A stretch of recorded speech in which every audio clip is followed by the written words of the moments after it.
Bonjour à tous, quel bonheur de se réveiller avec vous tous les dimanches. Ce matin, nous allons réenchanter notre vie, devenir des magiciens en puissance et se libérer de tous ces conditionnements, ces peurs, ces blocages qui nous empêchent d'être heureux et libres au quotidien. Comment? En explorant les capacités de notre cerveau. Ça va me faire du bien ce matin. C'est le titre aussi de son nouveau livre. Il a laissé sa place de chroniqueur pour revêtir le costume de l'invité exceptionnellement. Formateur en hypnose, vous avez une idée? Bah oui, c'est Kevin Finel. Il est avec nous ce matin. Comment ça va? Eh bien ça va, ça change vraiment d'être à cette place. Du coup, c'est assez intimidant. Je vais vous faire une confidence. J'hésitais à vous inviter puisque maintenant vous faites partie de la bande. Mais quand j'ai lu votre livre, je ne pouvais pas passer outre parce que vous allez voir comme c'est encourageant. Je suis très heureuse que vous redeveniez invité. Ça fait plaisir aussi. Mais oui, nouvelle aventure. Et François est toujours en balade. Alors je vous le disais déjà la semaine dernière, mais il revient vite la semaine prochaine, heureusement. Notre super équipe est en renfort. Et cette fois-ci, c'est Stéphane Jolin, notre naturothérapeute préféré, qui prend les commandes à ma droite. Comment vous sentez dans le rôle de François? J'ai pris du galon, je me sens plus musclé, plus intelligent, alors forcément j'adore être drôle. C'est hyper drôle. Et c'est beau, vous tenez bien le rôle là, on vous a. Et en seconde partie d'émission, vous l'avez adoré la semaine dernière, c'est Caroline Camp. Elle revient pour une nouvelle échappée spirituelle. Mais revenons à votre livre. Alors, explorer les capacités de notre cerveau. C'est le titre de votre livre et j'ai adoré la remarque que vous faites en début de livre. Vous dites que finalement, on nous a jamais appris à utiliser notre cerveau. Et vous donnez l'exemple des enfants. On leur demande de se concentrer, de mémoriser telle ou telle chose, sans leur donner le monde d'emploi. Alors vous, justement, quelles sont les découvertes que vous avez faites depuis voilà, toutes ces années d'accompagnement en hypnose, mais aussi d'exploration? Quelle est la valeur ajoutée à cette thérapie? Je dirais que pour moi, ce qui semble le plus fondamental, c'est de se rendre compte que l'être humain a en lui toutes les ressources dont il a besoin. Le truc, c'est qu'il ne va jamais aller les chercher en lui, il va toujours aller les chercher à l'extérieur, parce que c'est ce que nous apprend notre éducation. D'ici te manque quelque chose, va l'apprendre. Et parfois, c'est bien. Mais en fait, très souvent, en thérapie, quand on accompagne les gens et qu'on leur montre que les ressources sont là à l'intérieur d'eux, ça les reconnecte avec eux et ils se rendent compte qu'en fait, on se suffit à soi-même si on va vraiment aller explorer notre intériorité.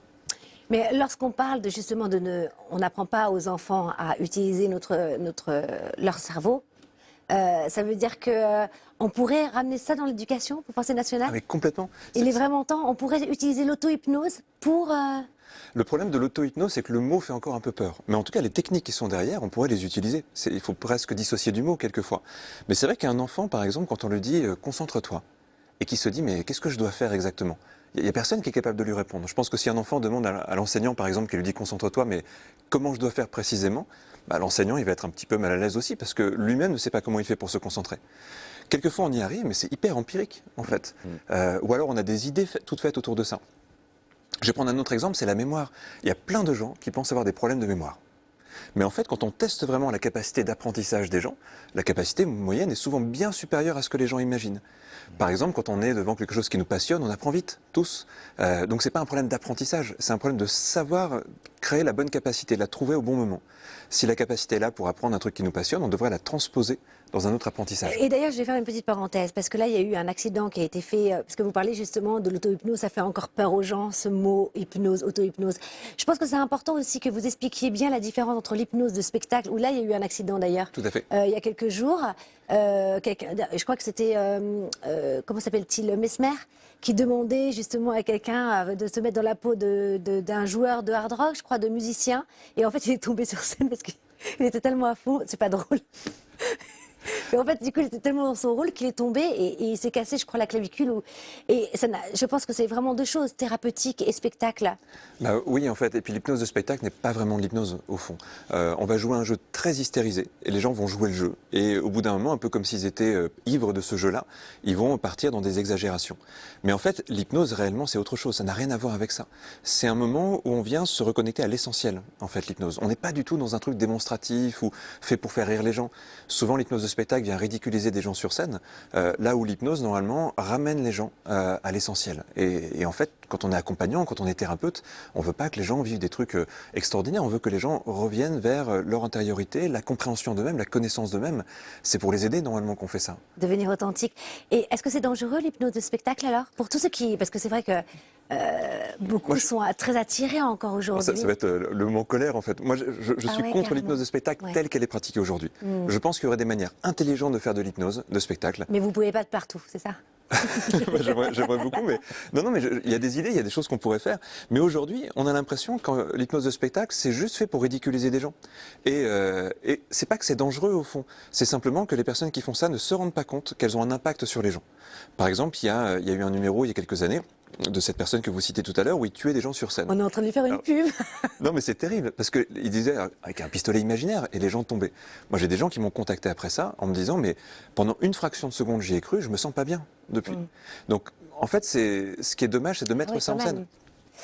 Alors, c'est vrai que quand vous abordez quand même l'hypnose et l'auto-hypnose, ça paraît magique. Comment expliquez-vous qu'en quelques secondes, finalement, on peut accéder à son intuition, on peut dépasser nos peurs et même changer un comportement qui est engrammé depuis des années, et vous dites en quelques secondes, on peut vraiment balayer notre comportement. Moi, je trouve ça incroyable, ça. En fait, alors quelques secondes, c'est légèrement optimiste, mais en tout cas, oui, mais je savais que je suis un peu excessive. C'est bien en même temps. Mais souvent, on a la croyance qu'il faut des années pour changer. Donc déjà, ça c'est une croyance. En fait, quand on mesure ce qui se passe dans le cabinet des accompagnants, des thérapeutes, on s'aperçoit que les gens changent plutôt rapidement. Il n'y a pas besoin de temps pour changer. On change vite nos habitudes, notre cerveau est très adaptable, il est plastique, notre cerveau. Et quand on se rappelle de ça, en fait, surtout on se remet... plastique. En fait, on oublie notre capacité d'adaptation. On a l'impression, pareil, que ce sont les enfants qui apprennent vite. Mais non, c'est simplement que dans notre quotidien, on a beaucoup de routines, ça encombre un peu les routines, et que si on arrive à sortir de cet état un peu routinier, tout d'un coup, en fait, on se rappelle que ça peut bouger, ça peut changer, et on peut évoluer tous.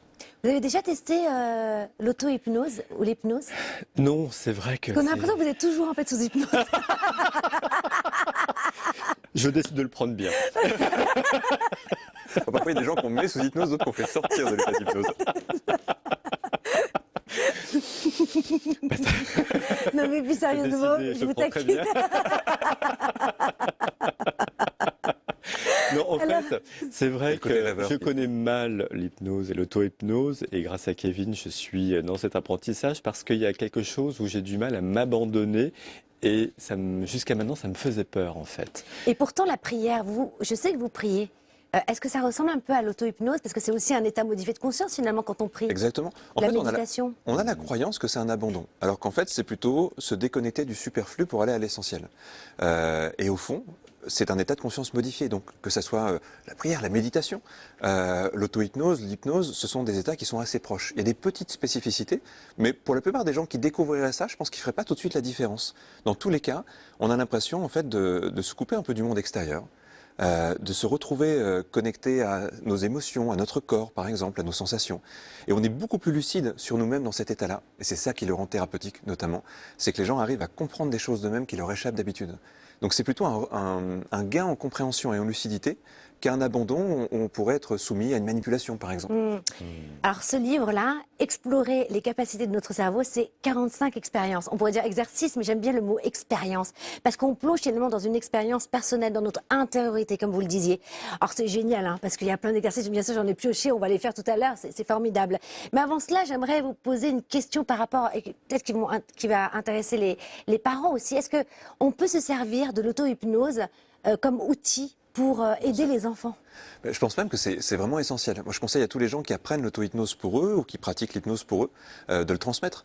Parce qu'en fait, très tôt, un enfant a un esprit très imaginatif, très créatif, et il va pouvoir s'emparer de ce travail en fait qu'on fait en hypnose, en auto-hypnose. Avant tout, c'est du symbolique. Par exemple, un enfant qui se sent pas très bien. Souvent, on va lui demander à la limite ce qu'il a, ce qu'il ressent, il va dire je me sens pas bien, puis on va s'arrêter là. Alors que c'est là que ça commence. C'est où est-ce que tu ressens quelque chose dans ton corps?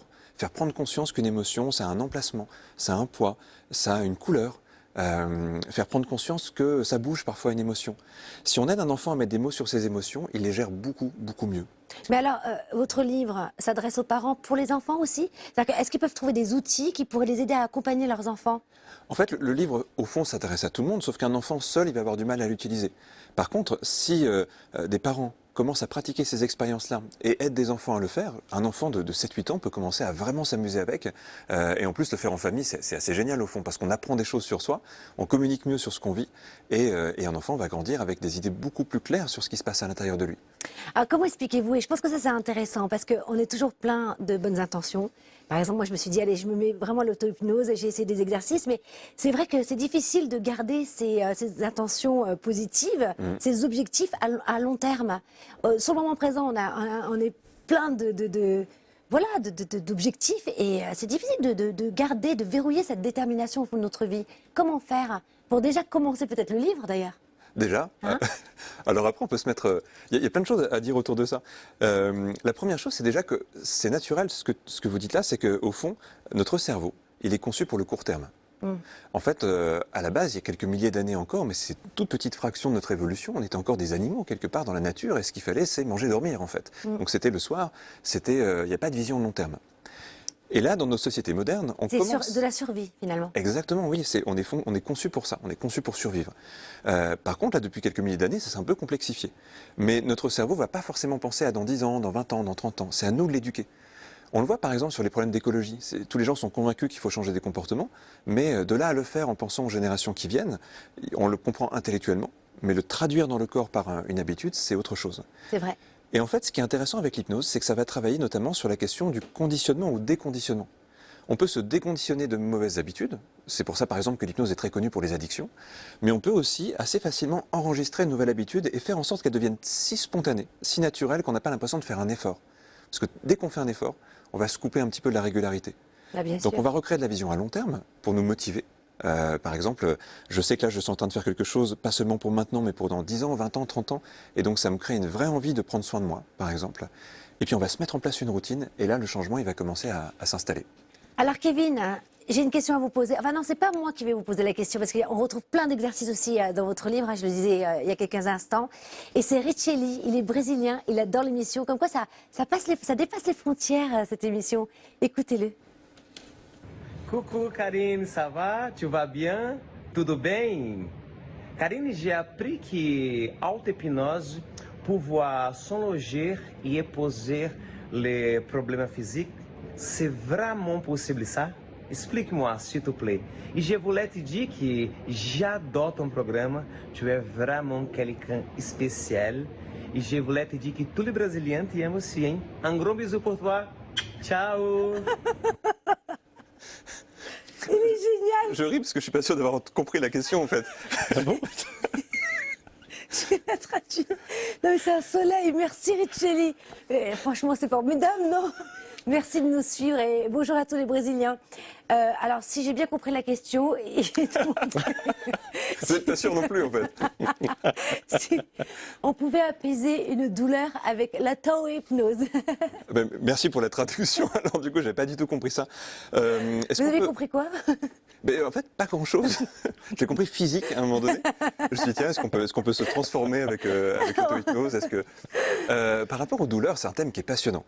C'est un thème qui me tient à cœur parce que c'est vrai qu'aujourd'hui, par exemple, dans notre pays, je crois qu'on estime qu'il y a 1 million à 1,5 million de personnes qui ont des douleurs qu'on ne peut pas diagnostiquer. Dans l'état actuel, en tout cas, des connaissances médicales, des gens, ils souffrent. Et c'est au moins autant de personnes qui ont des douleurs sur lesquelles on ne peut rien faire. Je pense à l'arthrose, par exemple. Quelqu'un a de l'arthrose, on ne peut pas faire grand-chose, en fait, en tout cas à un niveau médical. Et depuis très longtemps, on sait que l'hypnose permet d'agir sur la douleur. On ne sait pas toujours ça, mais il y a 200 ans, il y a des dentistes, il y a des chirurgiens qui hypnotisaient pour faire de l'anesthésie. Donc c'est pas quelque chose qui est nouveau. Il y a même des personnes qui estiment que bien avant, même dans l'Antiquité, ces méthodes étaient sans doute connues. On n'a pas beaucoup de traces de ça, quelques papyrus notamment, qui donnent cette impression-là. Donc on sait que l'hypnose fonctionne très bien pour ça. Par contre, souvent, il faut aussi regarder comment on perçoit son corps. C'est ça en fait qui va changer le rapport à la douleur. Une douleur, c'est une information, elle nous raconte quelque chose. Et le problème, c'est que si on n'écoute pas ce qu'elle nous dit, il y a peu de chances pour qu'elle puisse diminuer. Donc souvent, la première étape, c'est de se demander, en fait, qu'est-ce que m'indique cette douleur? C'est ce qui permet notamment un diagnostic. Mais si, après ça, la douleur est toujours présente, si un médecin dit, voilà, elle est diagnostiquée, mais on ne peut pas faire grand-chose de plus, eh bien, on peut apprendre, avec son imagination, à agir sur ses perceptions. Ça paraît tout simple. L'idée, c'est qu'il y a 2 notions qui se superposent. Donc là, c'est un exercice pratique. J'ai mal, par exemple. Donnez-nous un exemple très concret. Bah, je ne sais pas, par exemple, j'ai mal au genou, par exemple. Oui, c'est j'ai très une douleur concret. ou j'ai mal au dos. Oui. C'est très concret, ça arrive.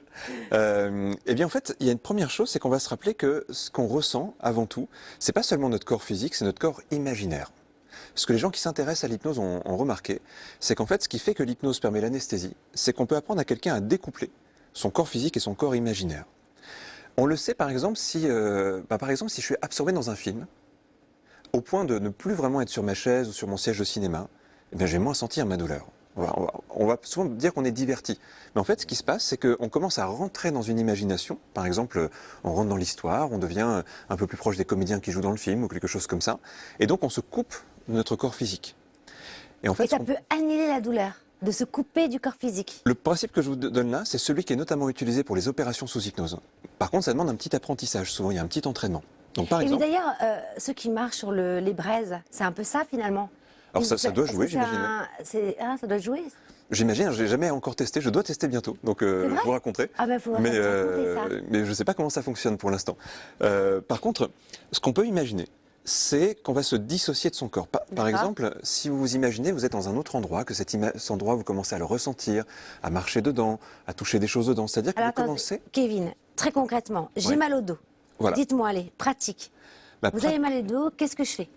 pratique, vous prenez quelques instants, vous fermez les yeux, D'accord. et vous allez commencer à imaginer que vous laissez votre corps ici, Ok, que vous prenez un peu de recul, un peu de hauteur, et vous allez dans un paysage imaginaire, par exemple. génial. Plus vous allez ressentir ce paysage, moins vous allez ressentir la douleur. Donc vous allez commencer à ressentir ce paysage. Si vous y mettez tous les sens, ça fonctionne bien. Si vous y mettez une odeur, si vous y mettez du toucher, si vous y mettez le fait de vous déplacer dans ce lieu va commencer à vivre. Ça devient un vrai lieu imaginaire. Et pendant ce temps-là, on va oublier notre corps. Donc ça, c'est bien pour se divertir d'une douleur. Mais ce qu'on peut faire aussi, qui est presque la même technique, c'est qu'on peut imaginer que la partie du corps qui a mal, elle devient lointaine. Parce que C'est bien pour les migraines, ça, non? exactement. Il y a une douleur, par exemple, qui est dans telle partie de mon crâne. Mais je vais imaginer cette douleur, je vais imaginer que je la prends et que je lui fais prendre du recul. Et plus elle est lointaine, plus le niveau de douleur va diminuer. Ce qu'on fait pour l'apprentissage, c'est qu'on demande aux gens de s'imaginer une échelle de douleur, par exemple de 1 à 10. Ma migraine, elle est à 7 sur 10. Je prends ma douleur, je l'écarte un peu, hop, elle passe à 6. Je l'écarte un peu, elle passe à 5. Je la ramène, ça remonte. Et en fait, quand on entraîne quelqu'un comme ça pendant une demi-heure à 1 heure, en général, après, il obtient un contrôle de sa perception. Ce qui est génial, parce que ça va très vite quand même. Et en revanche, la douleur est toujours là. C'est ça que vous êtes en train de dire? Alors, Est-ce qu'il y a un processus aussi de guérison? On parle souvent du pouvoir de l'esprit sur le corps humain. Alors, ce qui est certain, c'est que déjà, enlever la douleur va nous permettre de regagner de l'énergie, de mieux dormir, de retrouver l'appétit. Les douleurs fortes, quelquefois, elles ont beaucoup de conséquences sur le corps. Mais par contre, ça ne va pas guérir la cause. La cause, Voilà. c'est autre chose qui Donc, va la c'est guérir. intéressant. Pour rester avec nous, Kevin, hein, dans quelques instants, on va passer au côté pratique aussi sur le plateau. Vous allez nous apprendre en quelques minutes à gérer nos émotions, mais aussi à avoir du plaisir. Vous savez, avec chaque bouchée que l'on mange sans culpabiliser, c'est hyper important, je trouve. Ça va être un super exercice. Mais avant cela, vous restez avec nous. Hein, Avec toute plaisir. l'émission, hein, parce qu'on va passer au conseil qui fait du bien avec notre formidable Stéphane Jolin, qu'on adore.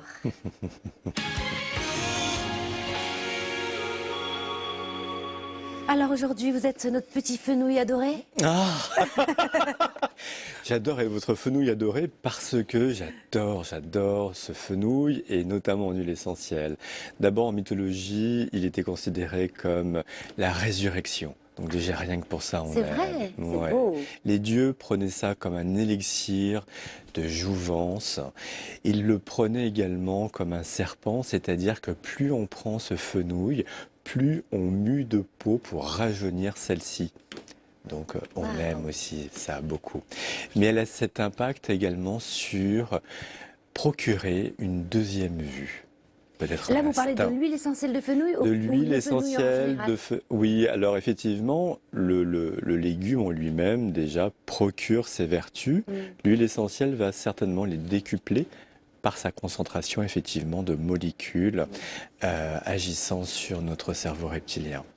Alors l'huile essentielle de fenouil, pourquoi effectivement on va l'utiliser bientôt parce que c'est l'été le 21 juin et c'est le grand moment enfin d'engranger toutes les belles idées, tous les projets que nous avions mis en place cet hiver et enfin grâce à l'énergie solaire et du fenouil, nous allons pouvoir les incorporer.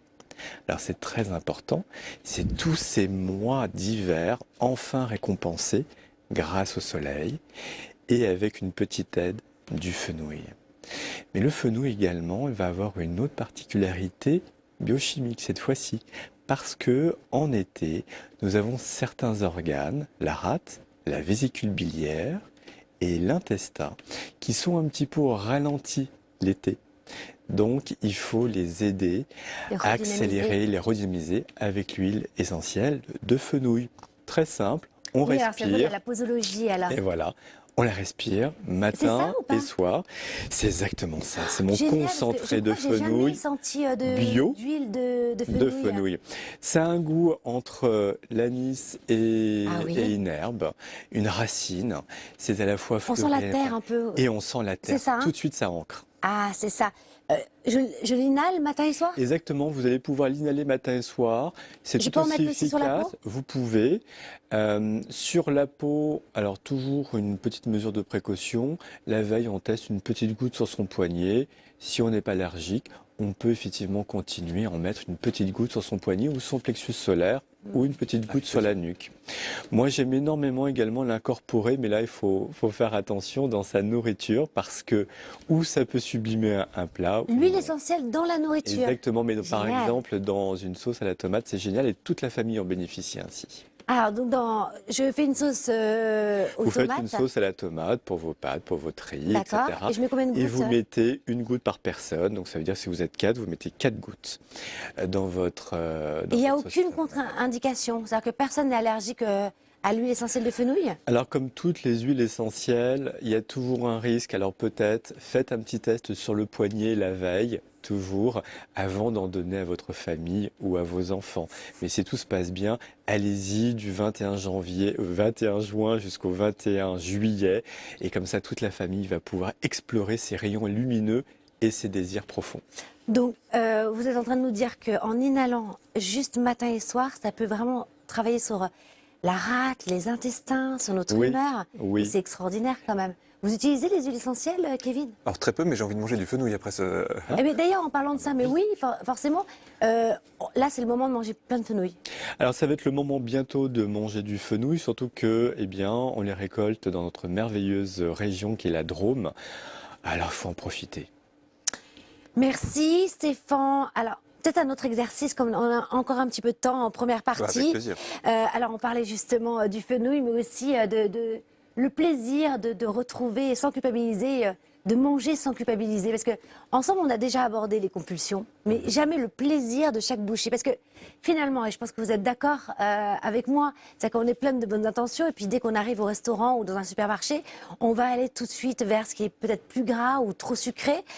Comment manger sans culpabiliser? Parce que j'avais lu une étude comme quoi aussi, la culpabilité amène du poids. Est-ce que vous êtes d'accord d'ailleurs, Stéphane? Oui, absolument. La non-joie, effectivement, stocke. Vous vous rendez compte, c'est une super info, ça. Donc il faut être joyeux. Il faut être joyeux et du plaisir. Est-ce que vous pourriez nous donner un petit exercice? Il y a plein de choses à faire autour de ça. Déjà pour se réconcilier en effet avec nos habitudes, au fond. Parce que c'est vrai qu'avant tout, il y a du plaisir dans tout ça. Et parfois, quand on veut perdre du poids, on finit par voir la nourriture comme un ennemi quasiment. Et en effet, c'est pas bon pour le corps et puis ça fait pas du bien en fait. Il y a deux choses. La première, c'est qu'on pourrait, à chaque fois qu'on va manger quelque chose, l'imaginer déjà dans son estomac pour voir si notre corps en a envie, vraiment. C'est tout bête, mais notre corps, il a des bonnes intuitions par rapport à ça. Quand on s'imagine quelque chose de très gras comme ça, et qu'on s'imagine en bouche, parfois c'est très bon. Parfois, quand on l'imagine là, on se dit non, finalement, j'ai plus très envie de faire ça. Donc c'est tout bête, c'est juste refaire confiance en son corps. Et puis une deuxième chose, naturellement, si on prend plus de temps de manger, on va manger moins. Parce que la sensation de satiété, elle met un temps à arriver. Et si je mange très vite, j'ai tendance à beaucoup manger avant d'avoir ma satiété. Donc tout ce qui fait ralentir est plutôt bon. Et il y a une astuce assez belle, je trouve, qui est très agréable. C'est de s'imaginer, de se connecter complètement juste à sa bouche, à ses papilles, à sa langue. Donc on peut fermer les yeux pendant quelques instants. Et l'idée, ça serait de devenir sa bouche. Comme si c'était la seule partie du corps qui était importante. Oublier tout le reste, se focaliser complètement dessus. Et quand on va prendre quelque chose à manger, déjà les goûts vont être sublimés. Les odeurs, les nuances, on va beaucoup mieux les sentir. Et on va vivre une sorte de transe hypnotique, quasiment d'auto-hypnose, gustative et olfactive. Déjà, ça développe les sens, ce qui est toujours une bonne chose. C'est ça, c'est gourmand d'un coup. Hein. Et puis du coup, on ne va pas se goinfrer, on va vraiment apprécier ce qu'on va faire. Ouais. Et un mantra qu'on peut se répéter pendant ce temps-là, comme une phrase un petit peu, qui est « cette bouchée est la meilleure du monde ». Juste pour se reconnecter à l'instant présent. Et chaque bouchée devient la plus excellente, la plus délicieuse possible. Merci Kevin. Ben voilà, encore un exercice qu'on pourrait faire et qui active en plus, je trouve, l'essence. Hein. Merci. Vous restez avec nous ? Avec plaisir. Puisqu'en seconde partie de l'émission, nous allons continuer à expérimenter toutes ces expériences magiques d'auto-hypnose. D'ailleurs, on va aussi, vous allez nous aider à retrouver un regain d'énergie quand on le perd. Et puis nous retrouvons Caroline Camp, notre nouvelle recrue qui a cherché à comprendre pourquoi notre odorat est si important et comment le réactiver après le Covid. Eh ben ça aussi, c'est hyper important de le retrouver. Et vous allez tout savoir dans quelques instants. C'est juste après une toute petite pause. À tout de suite.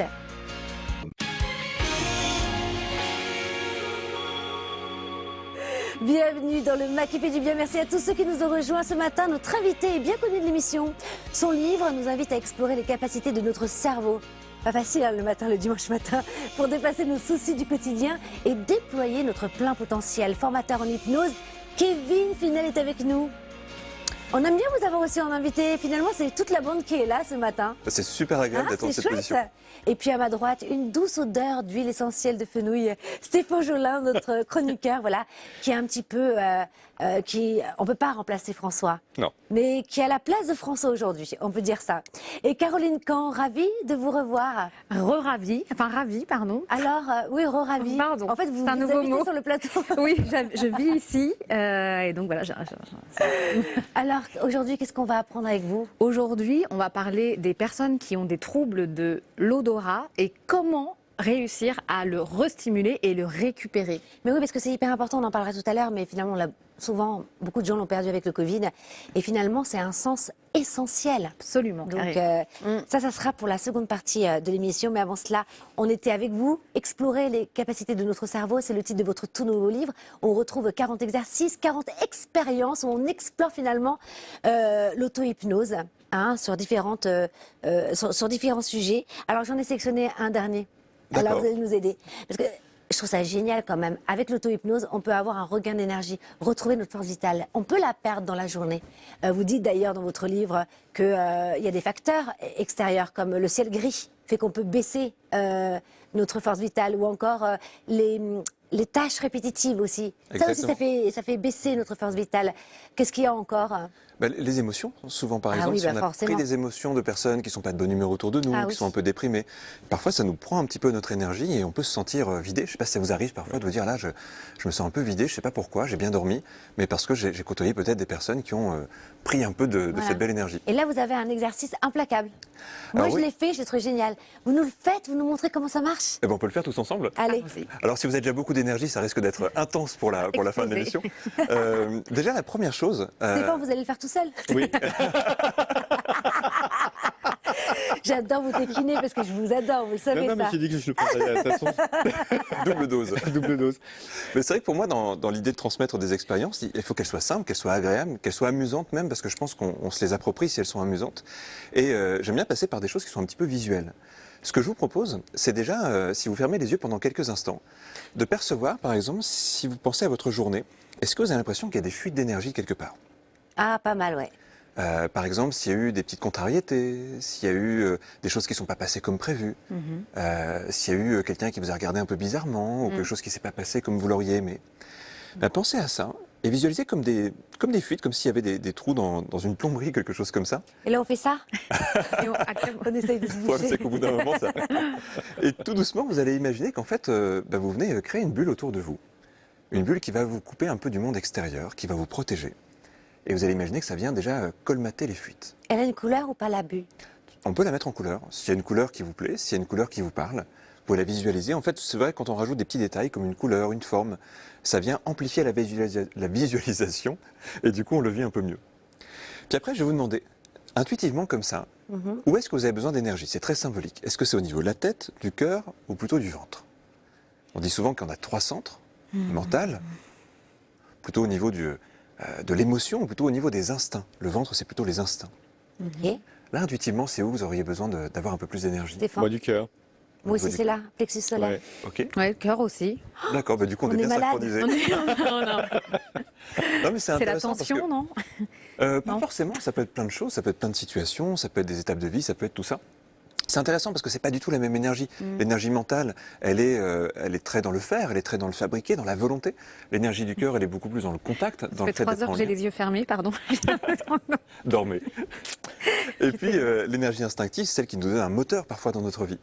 Et puis on vient poser sa main souvent là où il y en a besoin. Donc ça peut être. Donc dans ma bulle, Sur le toujours, micro. je ferme les yeux. D'accord. On fait attention au micro, ouais, voilà. Et à cet endroit-là, vous allez commencer à envoyer plein d'images, plein de symboles, plein de mots. Des mots qui correspondent à l'énergie que vous désirez avoir. Donc des choses qui vous font du bien.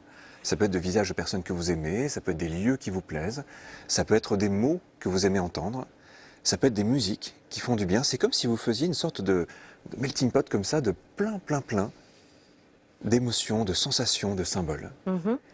Puis une fois que ça commence à créer quelque chose, vous allez imaginer que tout ce que vous avez fait là, ça commence à tourner de plus en plus vite. D'accord. Un peu comme s'il y avait une centrale à l'intérieur qui venait tourner, s'amplifier. Vous allez Et trouver le bon mémoriser rythme. toutes ces images, toutes ces couleurs, c'est ça? Exactement, c'est Ok. tout ce que vous avez mis là qui commence à tourner.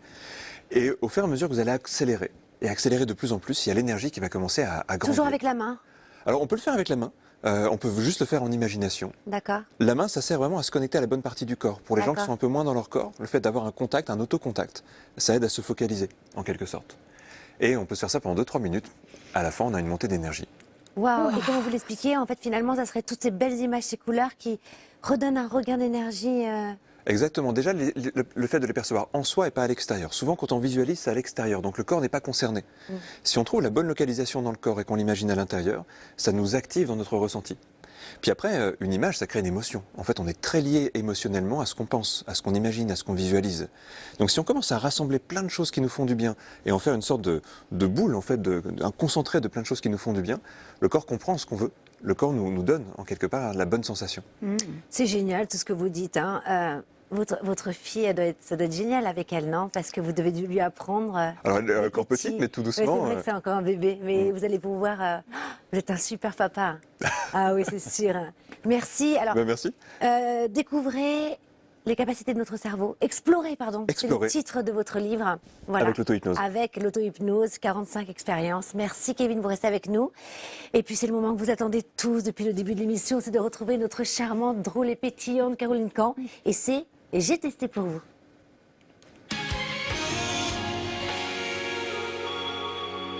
Je sais vous annoncer, hein. Oui, mais ça met la pression, en fait, parce qu'après, il faut être à la hauteur de ça. Mais Allez, on y va. Allez, on y va. Oui? Ça y est? Ben oui. Ah oui, Alors, c'est vrai, je dois vous faire un lancement, c'est oui. pour ça. Ouais, je sais. C'est moi, en fait. Alors aujourd'hui, oui, je le disais, à l'heure où on a tous perdu notre doigt, en tout cas beaucoup, à cause du Covid, Oui. vous dites que c'est essentiel de retrouver ce sens. Pourquoi? Eh bien, absolument, parce que l'odorat, c'est le sens qui est relié à notre cerveau reptilien, c'est-à-dire le cerveau qui est le plus instinctif. Et c'est le siège de nos émotions. C'est ce qui va en plus nous rappeler des souvenirs, bons ou mauvais. C'est pour ça qu'on parle souvent de mémoire olfactive. Et quand on perd ou quand l'odorat est altéré, comme c'est arrivé pour plus d'une personne sur 4 après le Covid, Ah oui. bah, c'est terrible parce qu'on n'a plus accès à ces émotions. Donc parfois, on peut être très triste. Il y a des gens qui tombent en dépression. En plus, on a moins de plaisir aussi parce qu'on perd souvent le goût. Alors moi, je cuisine super mal, donc ça gêne pas du tout mon entourage de perdre Mais le s'ils ont goût. perdu le goût, c'est mieux pour eux. C'est mieux pour eux, ça les sauve parfois. Et j'ai une petite... parce que j'avais complètement raté ma chanson la semaine. Ah non, Non, c'était c'est génial. bien. Ah, ça y est, vous vous êtes préparés? Ouais, je suis prête. Ça Allez-y. fait 3 semaines que je Allez, travaille on vous là-dessus. écoute, on est toutes oui. J'ai l'odorat qui flanche, je me souviens plus très bien quel était le parfum des roses et celui du bon pain. Ouais. Bon, voilà. Il n'y a c'est pas de fait. public, mais Pardon. notre cœur vous applaudit. J'y tenais vraiment beaucoup. Et la bonne nouvelle, malgré tout, quand on a moins l'odorat aiguisé, c'est qu'on peut le retrouver, ce sens perdu, parce que c'est un sens qui se stimule et qui donc peut revenir. Bon, ça, c'est une bonne nouvelle quand même. C'est une très bonne nouvelle. C'est plein d'espoir, Caroline. C'est plein d'espoir et on est là pour voilà, vous encourager et que vous ne perdiez pas espoir si vous avez une altération de ce sens si important. Et j'ai eu la chance de m'entretenir avec Valérie Demars. Valérie Demars qu'on embrasse. Qui est née, alors pas née de la dernière pluie, qui est parfumeur alchimiste et qui avait une amie qui avait complètement perdu l'odorat et qui est donc venue à sa rescousse en disant avec tes qualités, est-ce que tu peux me créer un parfum qui va m'aider à retrouver ce sens perdu? Et c'est là qu'elle a eu l'idée de créer un kit de rééducation olfactive. D'ailleurs, ça s'appelle de l'olfactothérapie. Ah, génial. 25 points au Scrabble. C'est une bonne idée, hein, Stéphane? Oui, moi j'adore. Donc ça se présente sous cette forme, voilà. Donc, D'accord. en fait, vous avez, je ne sais pas si on voit bien, Oui. 6 fioles pour une par jour de la semaine. Donc du lundi au samedi. Et le jour de Dieu, On se repose, on va à la messe. Voilà. Alors, vous sentez par exemple la petite fiole du lundi, ça prend quelques minutes. Le matin, le soir, vous donc sentez la petite fiole. Ensuite, il y a un petit fascicule. Vous écrivez si vous avez identifié l'odeur. parce qu'on ne connaît pas la On senteur. ne connaît pas la senteur, exactement. Génial. Et c'est à réitérer alors jusqu'à 6 semaines. Donc le conseil, c'est sur D'accord. 6 semaines. Il y a 2 programmes. Un premier avec des senteurs vraiment du quotidien, café, menthe, voilà. Et le second programme avec des senteurs un peu plus élaborées. Je ne vous dis pas parce qu'on va faire un petit essai. Alors, allez-y, on fait le test alors. Voilà. Alors, Donc là, c'est plus Ça, des c'est- senteurs du quotidien?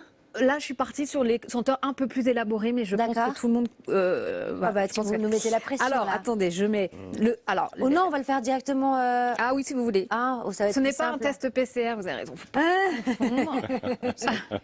Donc là, Donc là, on s'en il faudrait que je reconnaisse Voilà. pour voir en fait où en est mon odorat. Vous savez que moi, je l'ai Exactement. perdu parce que j'avais eu C'est de justement. l'ananas.